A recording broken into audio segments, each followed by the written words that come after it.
Hello and welcome to the Mixed Bag. I'm Meg Adkins, joined here as always by Matthew Galloway and we got a special guest here today, Mr. Kevin Van Valkenburg, making first Mixed Bag appearance. How are you, KVV? Doing good. How are you guys? Thanks for having me on the pod.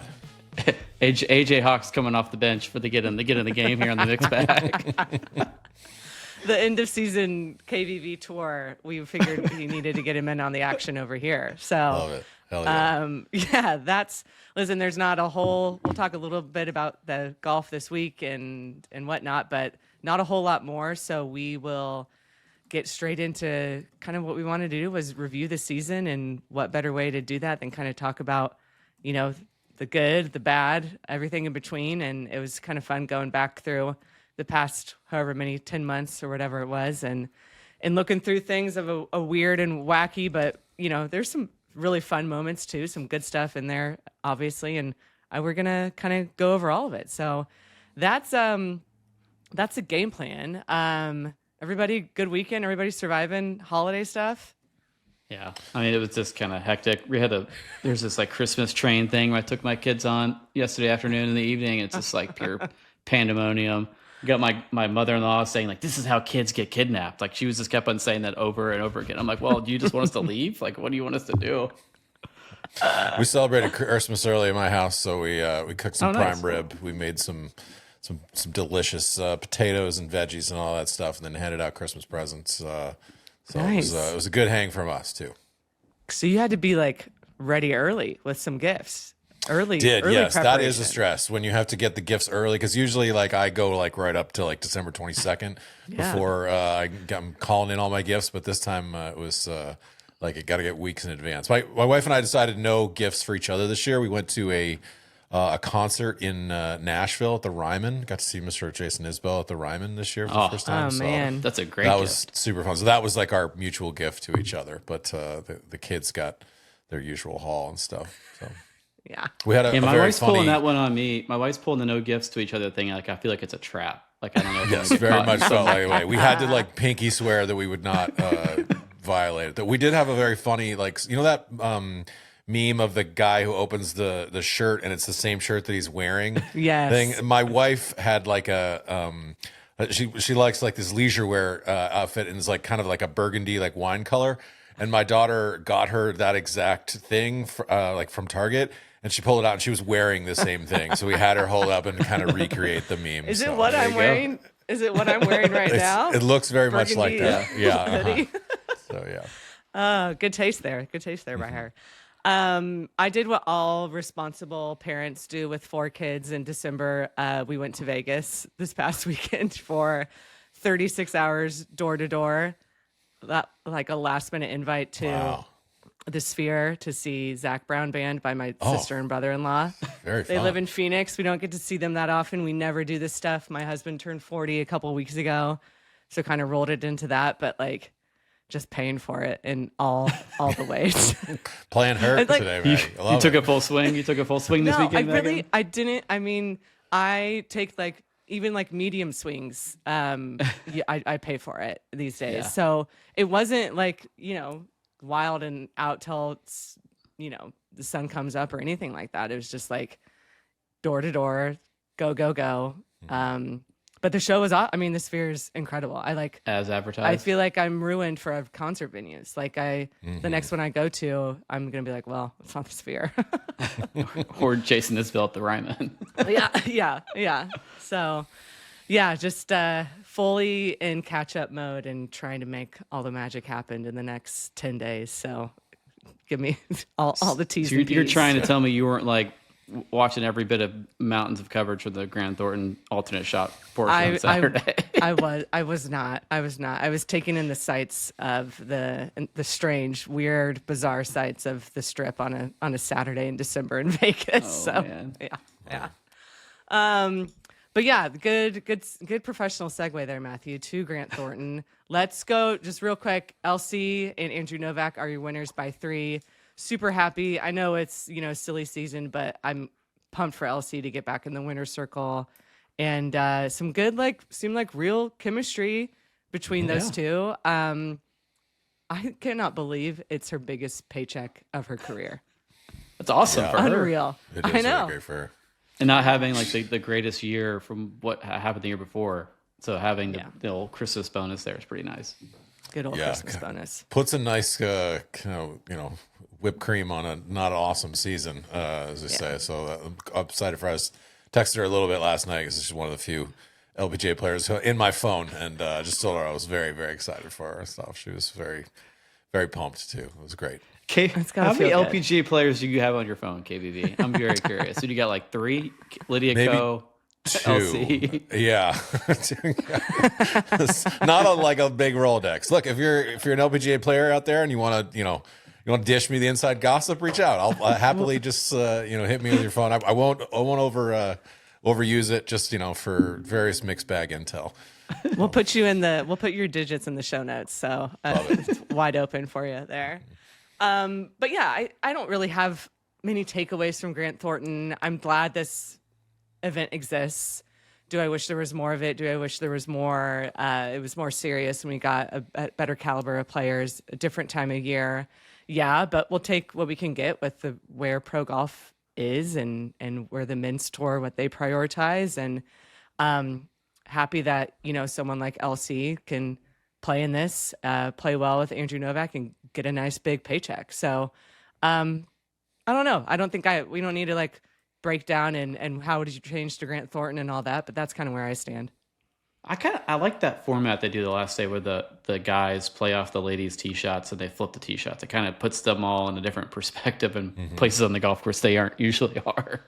Yeah. I saw Lauren was hitting some hybrid out of the woods. Like she usually never misses a fairway. I'm sure she had no idea what to do from the middle of the woods. So it's kind of some antics there. It's kind of, they put them in some different spots, which I appreciated, but that's about all I got from that.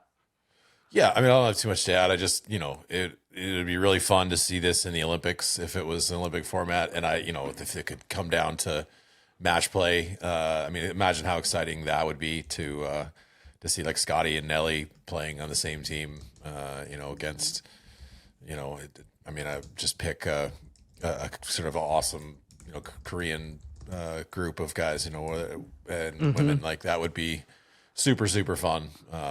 Hell, you could have Ryan Fox and Lydia Ko represent the New Zealand team. That would be sick too. It would be that would be really, really. I think that would add a kind of an emotional stakes to it that it doesn't quite have during silly season. So fingers crossed. But they are doing that, aren't they? In 2028. Yeah, they did announce that's going to happen. They will do it. They haven't. Do we have the format? I think we don't really. You don't think have the format exactly. So that's kind of why I'm saying fingers crossed. Let's hope that it's good and actual. Can come down to one team, one country versus another country, as opposed to just hey, you two put up a score and whoever ends up in first. I think it's going to be some alt shot thing based on these quick things I'm pulling up. But hey, we'll see. Time will tell. That'll be that's high stakes team mixed match play is kind of, I think, kind of the peak of where we're going to see some cool stuff. So, but this was, it's great. I'm glad that this is here. I'm glad it's back. It was, I think, 91 was the last time before Grant Thornton kind of restarted this, and that's too long to not have the men and women playing together. So the old JC Pity Classic in Tampa. I remember going to that as a kid. John Daly and Laura Davies. Yeah. Yep. Other news, Q School finally did wrap up after the washout and rain and fog delays and everything. Helen Bream was your medalist. I've seen Helen play at Anwa. I think it was the Rose Zhang year, so that would have been 2023. And obviously she's 6'3" or whatever, just destroys the ball, and that stands out. But funnily, she was one of the only players with having her caddy carry a full staff bag in 2023 when she was playing in Anwa. And so she's officially earned the full LPGA staff bag. She'll be on the LPGA. It's a Solheim Cup year next year. I think that she very well could put herself on that team, which would be cool to see. There's not very many people like Helen Bream out there, the way she hits it and everything. Other just quick cool stories from it. Mimi Rhodes, you may have seen this on social media. I'm glad that they had her putt on 18 on video. Sneaky little tricky putt downhill. A lot of movement there. She sneaks it in to birdie the 18th to get inside the top 25 cut line. I liked how you see her mom like in the background cheering, putting her hands up. And you see Mimi just like kind of overcome by like the stress of it all. And I think I've said it before, but I'm fully on the Mimi Rhodes boat and pumped for what I hope she will be a big year next year for her. Again, Solheim Cup, like I think it'd be sweet to have 3 English women on the team, Lottie, Charlie, and Mimi. So pumped that she made it through. She had a great year on LET. We've talked about her a lot on this podcast, and glad she's going to be up in the big leagues too. Not a whole lot. Some notable, like Polly Mack got in with a 64 on the final day, 6 birdies over her final 9 holes. That's just like when it's all on the line, she got it done. On the opposite side of things, Gianna Clement with 74-71 in rounds 3 and 4 to knock her out. She was up there near the top. For the I think she had like birdie rounds. the last hole to like get through, and she ended up making double instead of birdie the last hole. Yeah. Yes. Yeah. So at least it looks like she went for it. So like at least she kind of gave it the full college try. Kind of brutal though. We'll see her next year. She'll be sponsors invites and everything. But for sure. That's tough. And I don't really. I mean, that's kind of all I have from Q School. 5 of the top 10 that were over from the order of merit of from the LAT made it through. So just strong contingent there. We'll see how they fare next year in keeping their cards, but I thought that was kind of cool. It's kind of thinking about the LAT thing. Like I think the LAT should get LPGA cards. There should feel like give 5 of them cards. Like it makes me beg the question: is the LAT stronger than Epson Tour as far as what the product puts out in the top end? Yeah. And if I'm like, and there's Q schools going on right now that have like 500 girls playing their stage 1 over there in Morocco, playing some wacky golf courses that should be on Design Disaster from some of the stuff I saw on social media. But that I was looking at their schedule just came out. Like they're playing for more money than Epson Tour. Like if I'm a lady and I'm trying to figure out a place to play, I'd almost rather go play in Europe. Go the Brooks Koepka route. Golf Saudi gets a big chunk of that purse money in there, but even the regular events are like a higher. They're coming purse. up. Oh yeah, they're coming up for sure. I think Sophie Walker kind of commented on a tweet I had about that, and she kind of said the same thing. Like that's around the number ish that it's been in recent years, and it's a lot of them haven't been able to keep that card in their first year. So I think that'll be.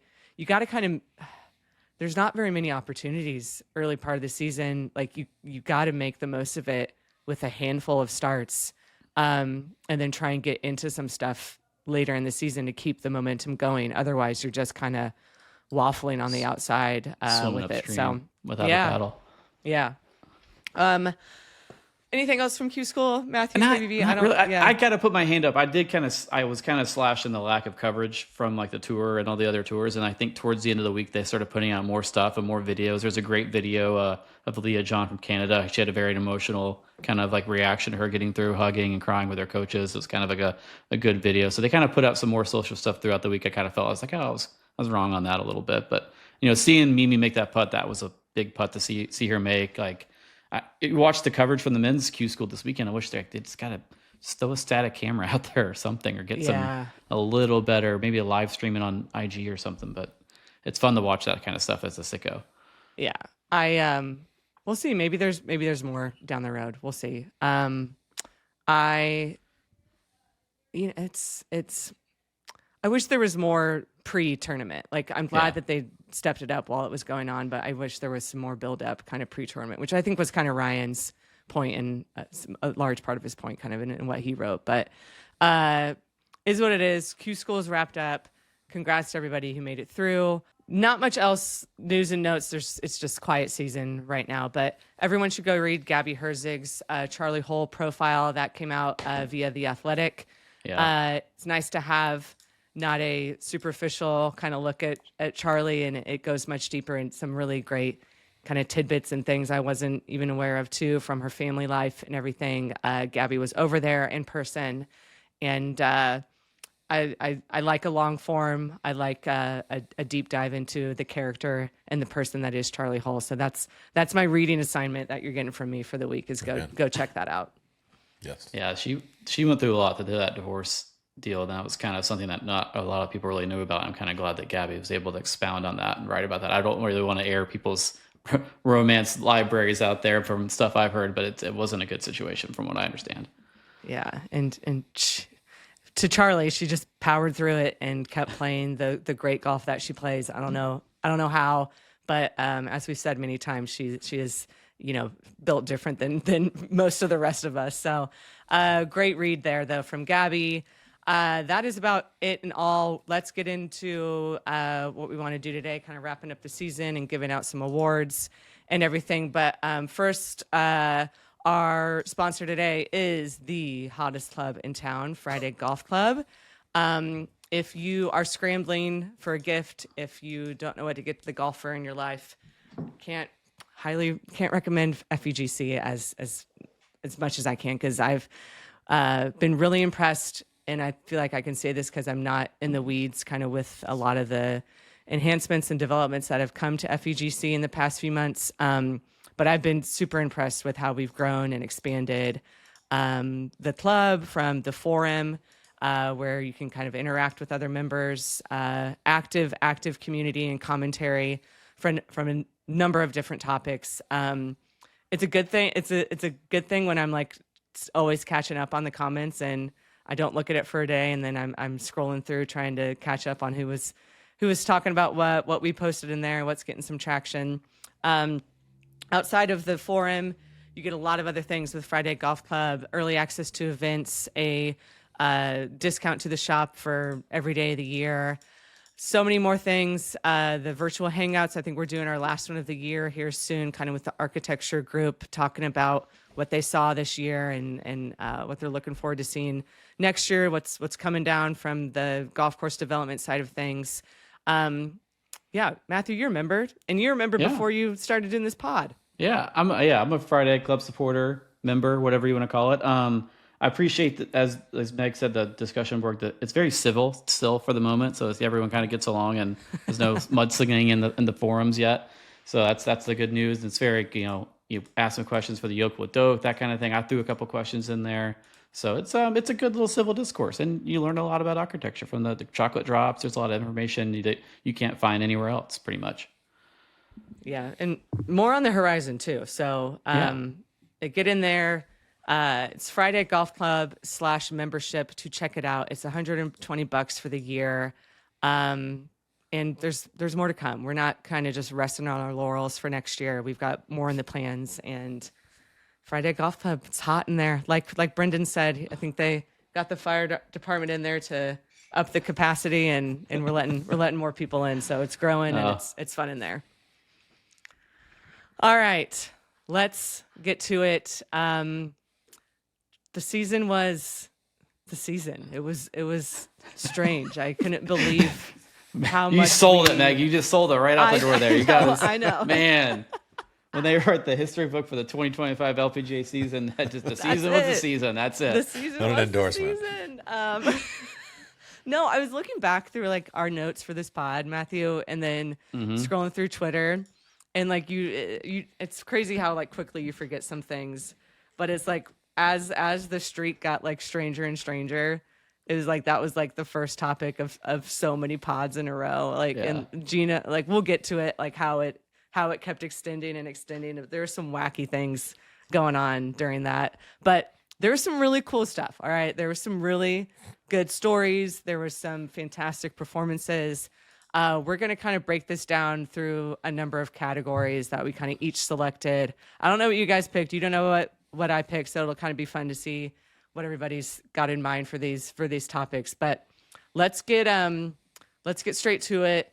I'm going to start off with, and this is kind of vague, so we may have taken this all in kind of a different direction, but favorite moment from the year. I kind of took this in a different direction, and it's not like one particular moment. It's more of, over the course of a few hours there. I think this is when I was most locked in for the season. So I'll lead it off first, then we'll kind of go back and forth here. But my favorite moment, and I'm using moment for a wide period here. The back nine at Evian. When we did our recap, I was like I have not had more fun watching a golf tournament than that in a long time. Lottie had the lead on the back nine. As an amateur. Minji trying to go back to back. I fully thought she was going to come out on top when the back nine started, just with her experience and playing in that final group. And then we all know, and I'm sure we will get into the playoff with Gino and Grace, but almost before the playoff, like the twists and turns of that back nine in Evian had me on the edge of my seat. I think too, like what's so nice, I love when they're overseas and it's like, you're like so locked in and the adrenaline's pumping at like 9:30 in the morning. And it's like, man, this is early morning golf. That is fantastic. All the stakes, all the wackiness of Evian. Like we talked about it for what it is. Like it sure does deliver the excitement and the drama every single year. And I think that was the most fun and the most exciting. And I think it did break through to a larger audience, kind of being on when not much else was on, and it just the craziness of all of that back nine in the playoff. Just I think that was my favorite kind of moment of the year. Yeah, it wasn't quite Rory at the Masters. I've obviously just listened to the shotgun start recap bit of that. That was a good one. You guys did a great job of that, Kevin. But yeah, it was a fun morning. It's fun when it transcends to like the normal golf ethos on like Twitter and everything. Everyone starts going on about it. It was nuts. Every like 3, 4, 5 players could have won that thing, and it kind of went 3 different directions in an hour. Yeah, it did. You definitely need like jump off your couch moments for a good golf tournament, and that had several. It was fun in the conversation. So yeah, it was a fun one. Matthew, all right, Kevin, what do you got? I'll let Kevin go. I'm kind of curious what he's cooking up over there. My favorite, I honestly was just Maya Stark winning the U.S. Open. I have always liked her as a player. I love that Nelly was like in contention, couldn't make it single putt, but was very much like for the first time, like, you know, I'm going to really be in the mix in a U.S. Open. It's one of my favorite golf courses in the United States. You know, Maya just was like, wasn't driving it great late, kept kind of, finding a little bit of rough, but then just grinding and making just awesome pars. Her shot into 14, honestly feel like it's one of the moments of the year where I was sort of wanted to say to the announcers, to Grant and to to Tom and all, like, why didn't you get more excited about this? Like this unbelievable second shot in here that comes all the way across the green, sets up an eagle putt. I shouldn't make the eagle putt, but that was like, holy shit, like what a shot. And so I just felt like just Erin Hills, it being kind of such a cool venue, to me, like just seeing Maya's joy at kind of delivering, that was, to me, was my favorite moment. Yeah, I wasn't sure when they announced Erin Hills, I wasn't sure how it was going to play out for the women being such a big brawny golf course with how they were going to set it up, but it did. They got it kind of right, and they didn't kind of go overboard, and it kind of came down. Even Maya held on to the end. Like Nelly had a chance to win there coming in and completely. Yeah. I still think she hit the wrong shot. She should have just played it short right of the green and had that pitch, because having played there over that green is like the worst place in the world. Yeah, they got fun there at the end. You had what was Julia Lopez Ramirez hit it in the scoring tent. Yes, that comes up in one of my next categories. Yeah, Spoiler. Yeah. Oh, that was good. Yeah, so that was a fun one. We got to talk to Maya afterwards too, which was really fun and kind of a big moment for this pod, like getting a major winner shortly after. And it was like, she talked about it later this year when she was with Lydia. They were doing a press conference at International Crown. And like when we talked to her, it's all so fresh and new. It's not sinking in and everything. But like after that, she really struggled for a large part of the season. And it's like, man, like once that did sink in, you kind of, I feel like she said, you kind of look around and you're like, well, that was my number one goal that I've worked my entire life for. And now it's done. Now what? And now what? But man, like you could tell when we talked to her that like the processing of like what had happened had not hit her at all. And then like you look at what happened after that for the next few months, it's like, yeah, it started to sink in, and it started to be like, well, what do I do next? Where am I motivated next? And that's it was a surprise win. I don't think anybody had her kind of on their list going into it, and probably just I think it's clear that it took her a while afterwards to kind of figure out how you move on from that, from the biggest win of your life. So always rooting for Maya, though. I agree with you, KVV, like super likable. Hoping she kind of finds the form a little bit more next year and plays well at Solheim, because she's just fun to watch, especially in that event. Yeah, it was a good week. It's interesting because I want to see her deliver more based on what her game is, but we'll see what she has in store next year. Yeah. You're at Matthew. I think. All right, I knew obviously Evian was going to be ripped off the top by somebody. I didn't expect Kevin to go U.S. Women's Open, but we'll go there. I think it was between me. For me, it was like the whole Lottie month in July, like from almost winning Evian, winning as an amateur in Ireland, and then going on to turn pro and winning like her first week in the Scottish Open. Kind of was like the outside of like Evian and other moments. That's kind of the next budding star on the LPGA Tour from like a game standpoint. I think that was kind of it, and almost. The Brooke Henderson win in Canada was kind of almost a good moment for me when she won in Canada. Yeah. Kind of like that was home country, awesome. hasn't won in a while, big crowds. You could almost say that the hiring of Craig Kessler is a good favorite moment too. Yeah. That's kind of a big moment in the LPGA. I also had the par 3 playoff in Japan was my favorite moment, just from the wackiness of it. Do you have 5 or 4 for every one of these That's categories? it. I have a couple. I have a couple honorable mentions just to make sure we remember all the things that we all forgot. I know. It's good. It's good to bring that up. Yeah, I have Craig a little bit later too, because I think we don't talk about this if we don't bring him up when we're talking about this season. It's he's a big part of the year. All right, let's keep it moving. What do we have next? MVP, I think we would all agree, would be Gino. She's the only one that won more than once. Right. She gets a giant, makes a ton of money again this year. So this is MVP non-Gino edition. Matthew, let's go back to you. Mix it up a little bit. If you got to name one player, it's got to be Miyu Yamashita, I think, just based on kind of like second at Bear Trophy, major winner, like just very, very close on Gino's heels. It almost like came down to the last couple of rounds there, who actually had the lowest scoring average. If you had to went most valuable player, like she was second in the money list, and she's basically it. I mean, you could always say all the Japanese women that won in general, like those 6 or 7 of them are all the MVPs too, but I'm going to stick with Yamashita. Rookie of the year too. Yeah. KVV? I went with Minji Lee. I felt like just really in contention in 2 majors. It'd been 2 years since she'd won a major, so it was kind of like getting back to that level of play that she was at before. I think she had 8 top 10s throughout the year. Just a really solid year. I mean, obviously, Gino had the year, and so you're only picking people who won once elsewhere, but I just I love Minji's game. I love her clutch. iron play. It's just that was a tough course down in Frisco. Obviously, it's set up really tough, and so she really hit some big girl shots to bring that home. So that was she gets my pseudo MVP. Yeah. Is the MVP more that long broomstick putter? Might be. Yeah, might be.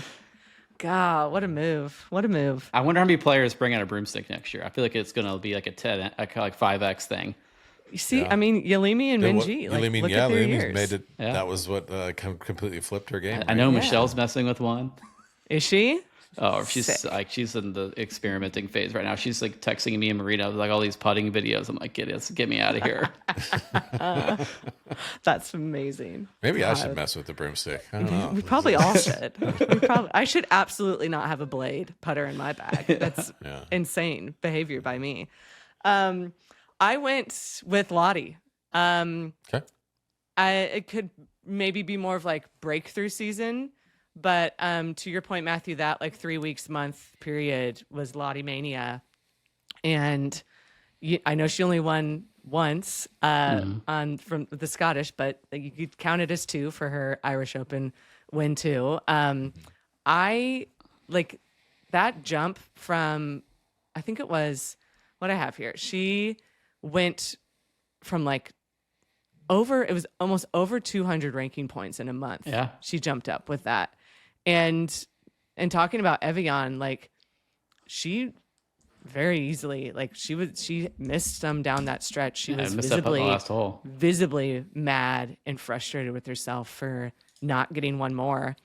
Then you look at Porthcawl with being the betting favorite in her first major as a pro. I'm very excited for Lottie's next year. I think that, like, from the ANWA side of things, like the quicker the ANWA champions can like have success in the LPGA Tour, the better, because you already have a lot of familiarity and you already have some storytelling behind that. So Lottie, yeah, like I think there's a very good argument for Minji and Miu, but Lottie, that breakthrough and just coming up and playing with the best of the best and showing them that she's got the game to hang with them was a great memory for me from the season. Heck, she's like 11th in the world now. It's kind of insane. Like that rise. Huge rise.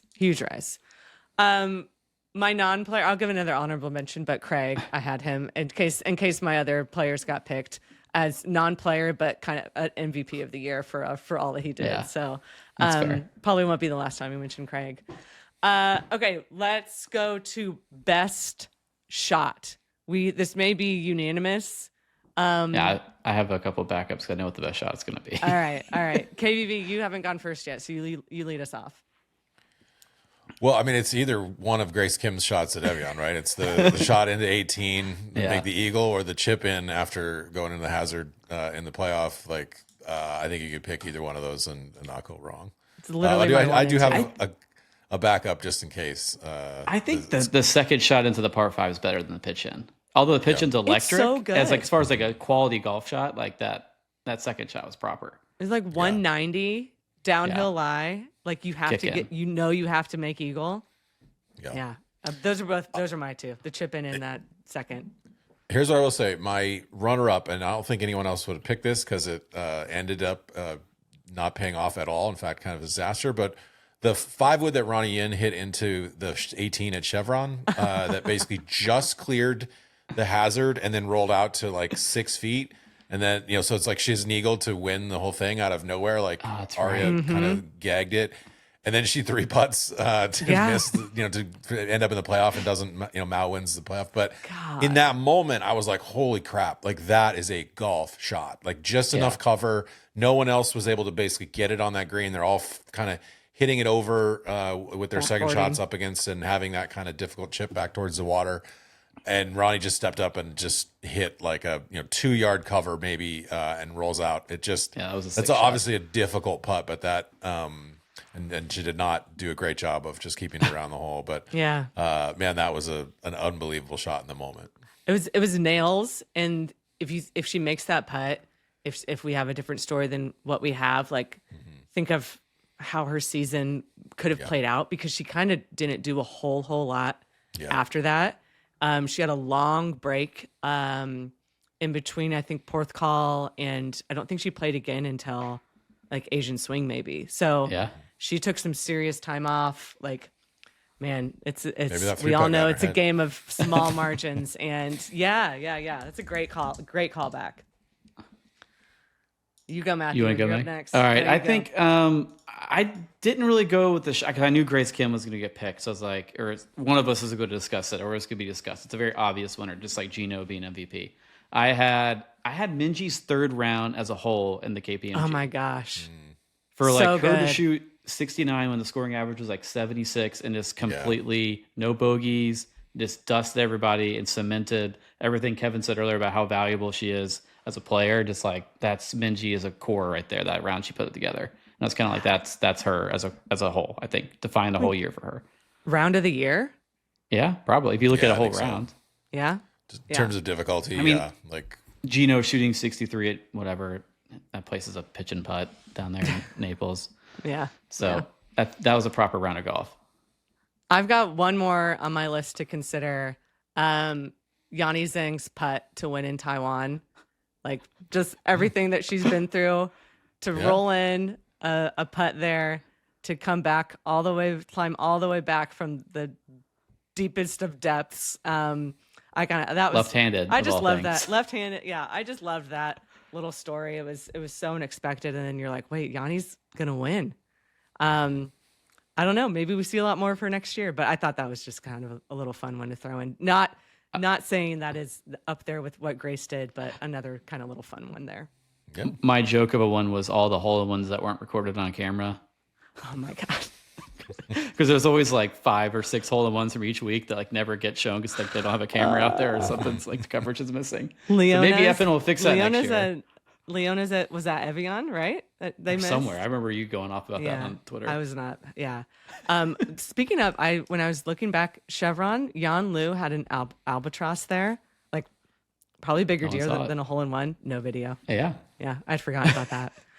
All right, opposite side of the spectrum, worst shot. This may be unanimous too. I don't. There's a couple. Maybe not. There's a couple. Yeah, there's a couple. I went with Aria's chip, the back of Chevron. That I rewatched it probably 60 times last night. Like, it just on a loop. It's horrendous. Wash my eyes out with soap after watching that. I had removed it from my memory.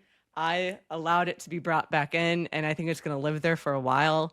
Unfortunately for me, it's so bad. It's so bad. It's just brutal. The best part about all of it is the aftermath of it, is seeing like the social media fodder come out of seeing her at the U.S. Women's Open with the chef, the short game chef was Joe with Mayo. her. No, it was Joe Mayo. Yes. Joe Mayo was with her at the U.S. Women's Open, and then like a week later, or before that, or after that, her showing up on short game chef's Instagram. It's like she is going through it properly. Yeah, she is. Yeah.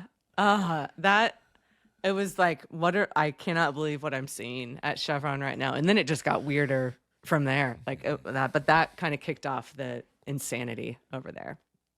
That was obviously my number one, and this feels unfair because she's just a young college kid. But we mentioned before, Julia Ramirez is shot out of the bunker into the scoring little setup tent there behind, and then pitches out of there, goes over the green, but tries to hit it up, but comes back down, makes triple there, costs her a spot at next year's U.S. Open.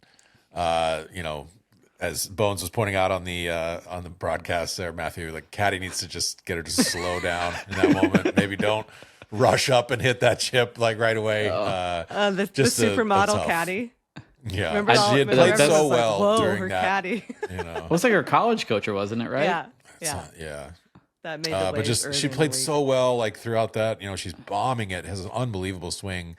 And then just like starts leaking oil, and then it just like explosion at the end. It was tough to watch. I remember the Claire Rogers tucking for cover behind the green. That was like, yeah. God, just lit a bunch of money on fire too. I had a couple of, even though she was an MVP, she still ended up on my worst shot. Gino, that 4-putt in Cincinnati was pretty brutal, and then I almost would say she missed like 2 putts at Evian. She could have won that tournament. That were very makeable putts at the end there. So it's like her trying to make a putt to win a major. That's definitely like nightmare fuel for her, I feel like, at the moment.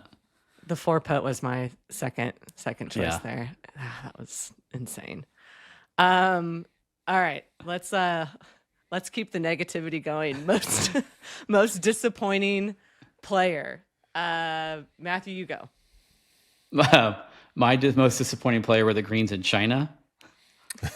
For how bad those were. Sorry, I had to rehash my nuclear tweet. If you had to go to actually name a player, it's almost, I had to say Lilia Vu. I know one of my good friends caddies for her, but gosh, she's been on a milk carton all year, and I feel bad. Like, went from almost winning that early event in Phoenix and is kind of like lost it all completely. So I hate to see that for her, but hopefully she can find her way from the doldrums of finding her swing back and all that stuff. So it's tough. She's a low on, I know Solheim points will change dramatically, but she's very low on that list right now. Just from being in the wilderness and the injuries. it's a bummer. Like that year, it's like, man, here's this new, like, kind of going to be all over the, winning at Chevron and Walton Heath, two very different courses. Like, okay, this game can travel. She's going to be kind of have some staying power, and just, it's crazy that she had what you thought would be like career low before she kind of came back and won those majors. And now I wonder if it's like even a lower place right now. But it's a lot better when she's playing well, and I hope we see her turn things around. From 4th in the world to currently 50th, that's a pretty steep drop if you go look at her Rolex page. So it looks like hard to drop that much. Over, being 4th in the world. Yeah. Crazy. I have on my list another Solheim Cup star, Rose Zhang. Just didn't contend at all year. Obviously, some injuries, neck and hand are part of that, but only made half her cuts. She was so good in that Solheim Cup, went 4-0. I just kind of thought that was going to springboard her into like superstardom, top 5 player. And she was just kind of mad. I know the school stuff, obviously, she wants to make sure she gets a degree. Probably a right decision for her. Like Stanford degree, going to travel for the rest of your days. Right. But just really kind of a meh season that never really added up to much. Again, like, I didn't look, but I'm sure she's way down on the Solheim Cup points list. She is, yeah. And so it would take a big, year just to make it justifiable. But she played so well. It's all double points. You can go so. nip a win off. You can jump up there real quick with this. I just, I just thought, I think we all did, that Rose was kind of the next great superstar. It's kind of where we're looking at with like Lottie, maybe with Astros Tally down the road. Like, this is the face of the game going forward. And so just when you have a kind of a sophomore season that is just truly kind of blah, I think it feels very fair to be like, man, this was a disappointment. Yeah, definitely. I agree with that one. Yeah. Full-time golfer Rose next year. Maybe that changes things. Yeah. Listen, this is probably unfair. I think from the first day of the season starting, it was always going to be a disappointing year for Nelly, just because there was no way that she could replicate last season. So given that, like, it was going to take a Herculean effort to not have a come down from that, but going winless when there were 29 winners or whatever it was, and one of them is not Nelly Korda, is insanity. She's probably more happy in her personal life than ever, I would assume, being recently engaged and all that. Maybe that kind of translates into loosening up a little bit on the course. But looking back at like switching putters mid-tournament at Chevron, I think just kind of was the theme of the year. I know the putting stats are not that different than last year. I know a lot of her strokes gained numbers are better than last year, but I think you can't look at the putter and not kind of point at that as like, maybe if that was a little bit stronger, or maybe if there was some consistency with that club, then we're talking a little bit different about Nelly's year. This was interesting, just on that point, Meg, like I think, and Josh Schrock, I think that's how you spell it, wrote a piece in golf.com. Nelly finished the 2025 season with a better scoring average, better strokes gained off the tee, better birdie average, better percentage, and better bogey avoidance numbers than 2024.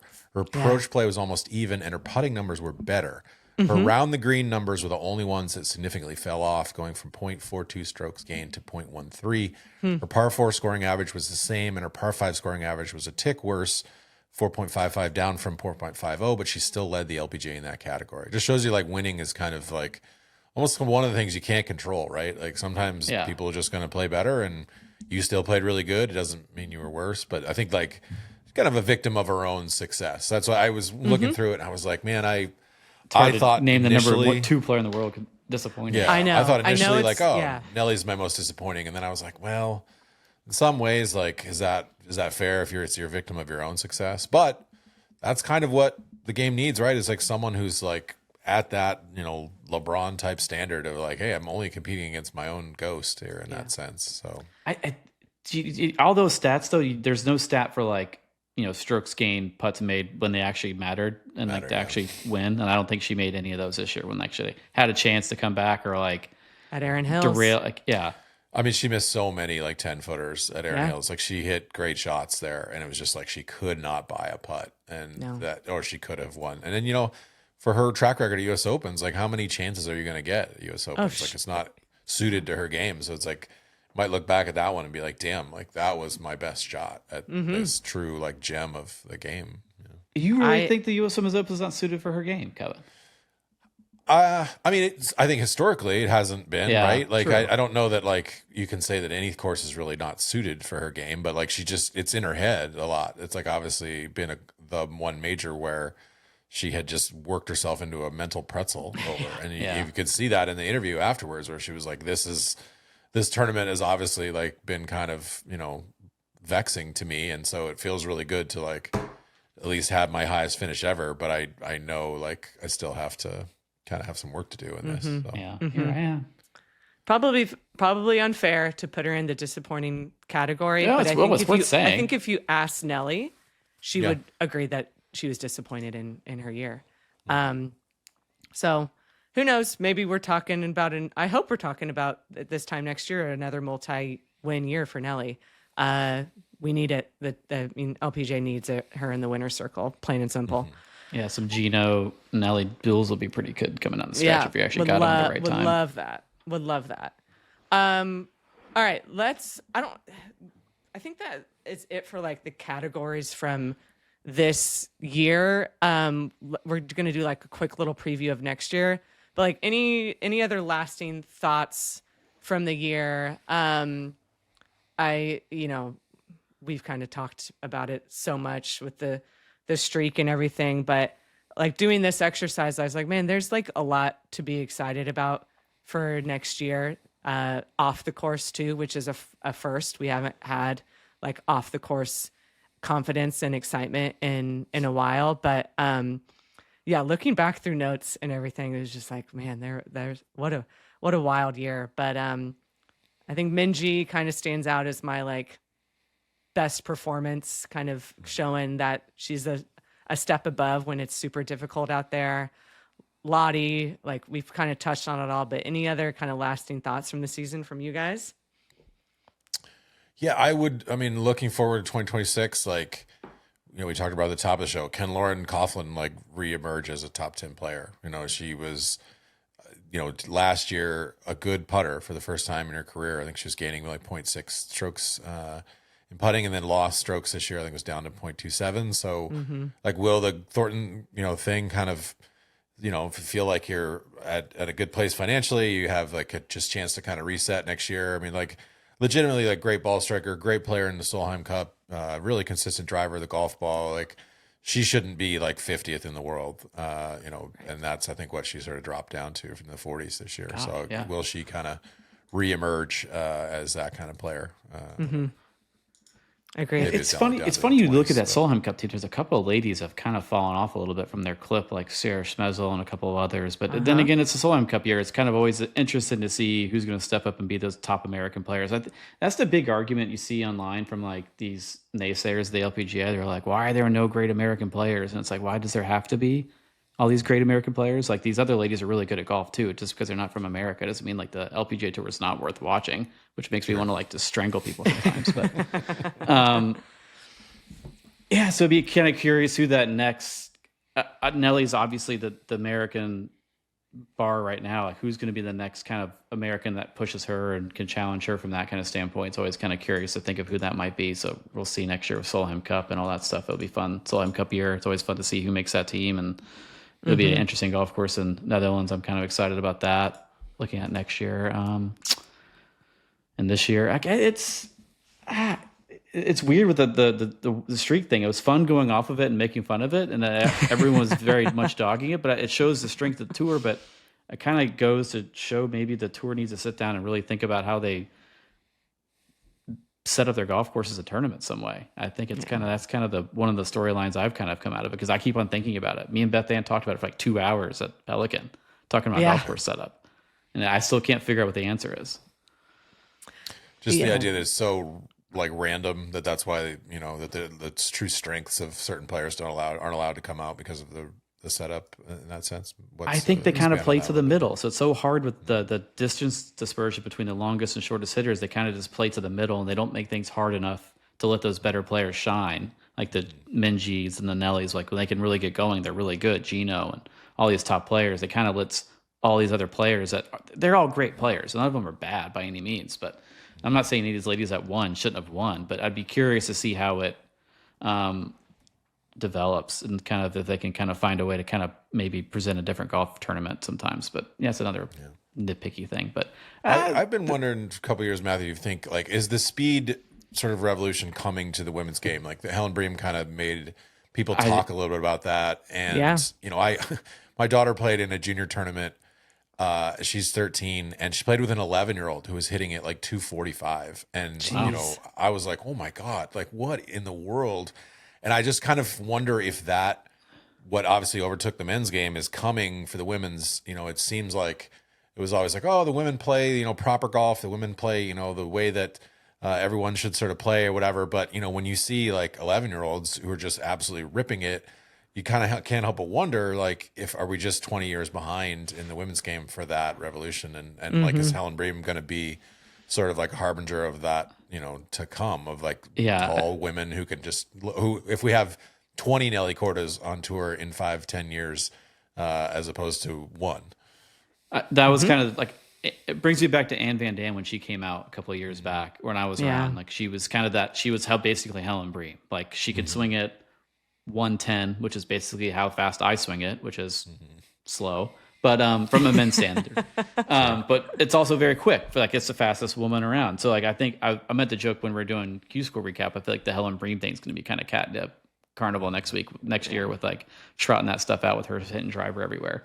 But yeah, I get it's slowly getting there. I think, Kevin, just thinking about that, like there's like Nelly's got a lot of speed. I remember Ruby paired with Nelly a lot when she first came out, and like I'd be watching her on par threes or club herself a little bit and be like, I'd probably be hitting the same thing right now. So it's kind of like, it's interesting watching her. And I mean, Michelle had some speed and there were some other ladies that do, and it's slowly getting there. It's just kind of, the crazy part is you had one of the shortest hitters being the second ranked player of the year. Yeah. Yu Yamashita. Yeah. And it's kind of interesting how she won that major, because a lot of those holes at that major, like they got cut off. So all the ladies were all hitting the same spot. It's kind of interesting to see how golf courses can reward certain styles of play. So I mean, it's slowly getting there, I think. I don't think it's ever going to get so prolific to where women can't play golf courses. That they might have to slowly change how they set them up, but the holes are starting to get a little longer. I remember we used to have holes like there were 400 plus yards. Like, oh, that's kind of long for the women, but there's a lot of them now. So it's kind of like, what's going to be that long par four for the ladies? 450? That's hard to say. Yeah. But I think there should be majors that set up to where like length is a distinct advantage. I mean, I think that's a skill, right? And how far you hit it and how straight you hit it are things that are, you know, essential to being good at golf anywhere. And I you know, it doesn't have to be every major, but I think like you can make a great case that there are some majors where some of the shorter hitters should be left behind. Like you got to hit lumber into this thing. You're at a disadvantage there. You can't just the problem is, I think 6-iron. If they have the hole location in the middle of the green when the hole's long, like they even like the lady hitting lumber can roll that hybrid right up the fairway and roll it onto the green. If the hole's tucked and you can't get after it, that's when it shows off. Yeah. So yeah, that's when it'll having be interesting to see. Yeah, that's when having a 7-iron when everyone else is hitting 4 hybrid.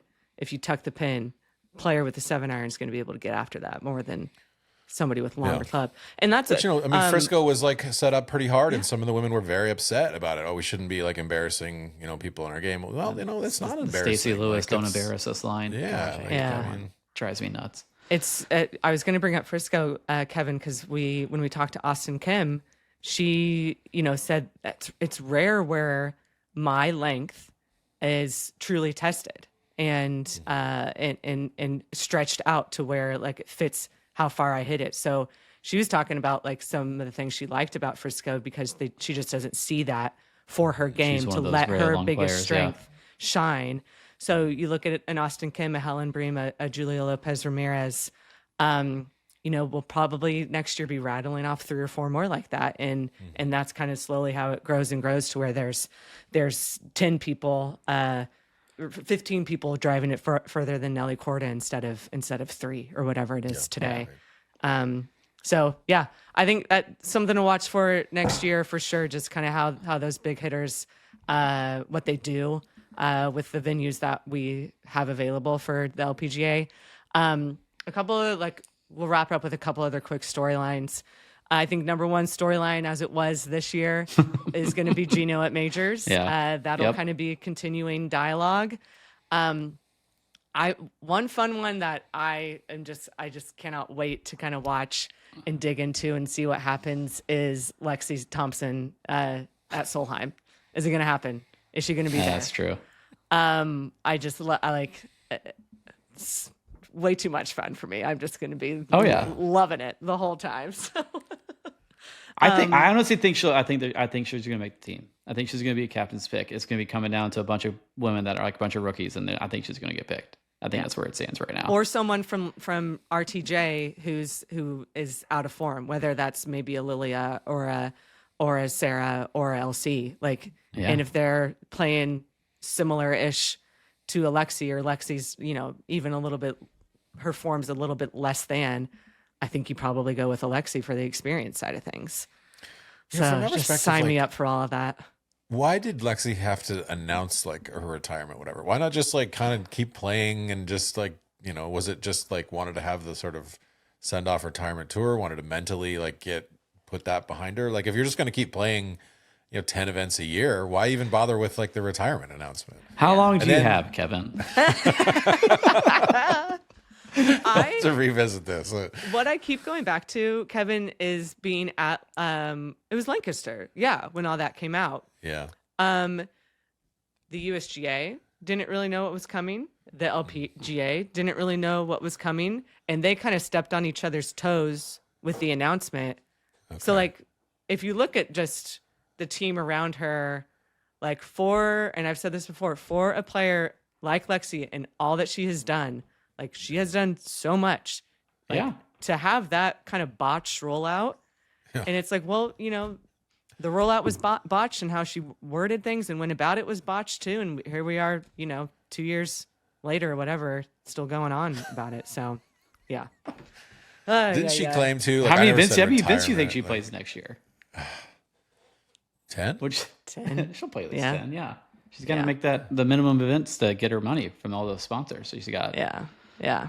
Oh, bet. I don't know. I think she missed the boat on a lot of things. Obviously, I've talked about it multiple times on the show. I think she should have corrected it and said, hey, I'm just not going to play as much. I'm not really retired. Just say it. I also think she might be a little, she's always kind of shown at times in the wrong moments, kind of how, let's call it immature, how she can be and how she handles things. Maybe it was a little self-centered, or just kind of liking the attention and not wanting to say no to it. And then kind of you can change your mind. You can say you're going to do something and change your mind. Just tell us. Yeah. But then Michael don't Jordan kind of retired. gaslight us to say we were wrong for saying you said you were retiring, because everyone said you were. You didn't stop anybody. I don't want to be gaslit about it, Lexi. That's where I kind of lost the boat for me.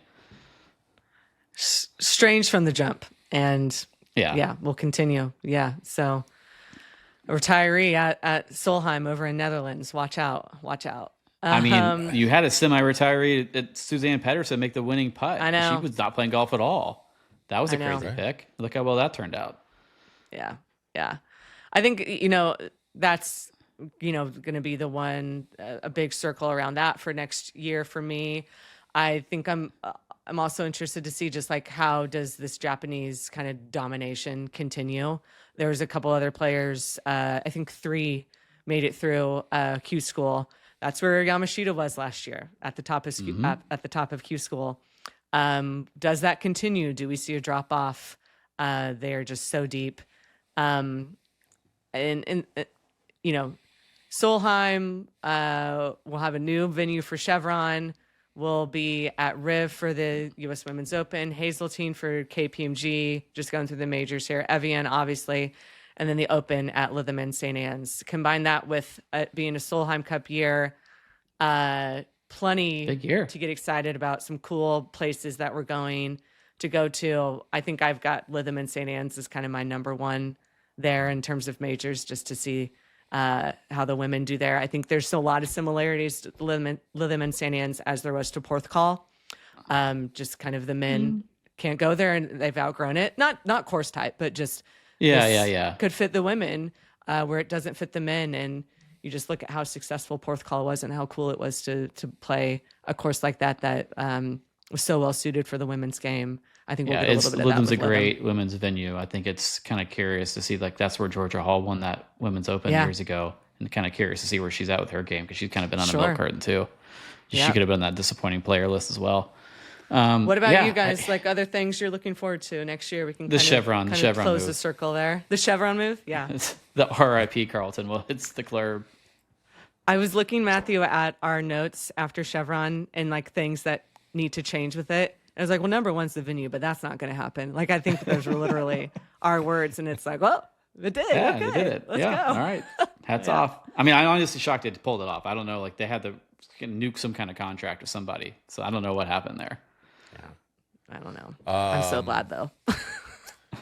Yeah, just, I mean, like, will Astros Tally win ANWA? And if she plays, like, really good all year, like, if she wins the USAM, will she end up going to Stanford? Like, I know she said, I do want to go to college, but that was not her original plan. Like, she was like, I want to turn pro as soon as possible. And so, obviously, the LPGA would love to have her. And we'll see kind of what this senior season of high school unfolds.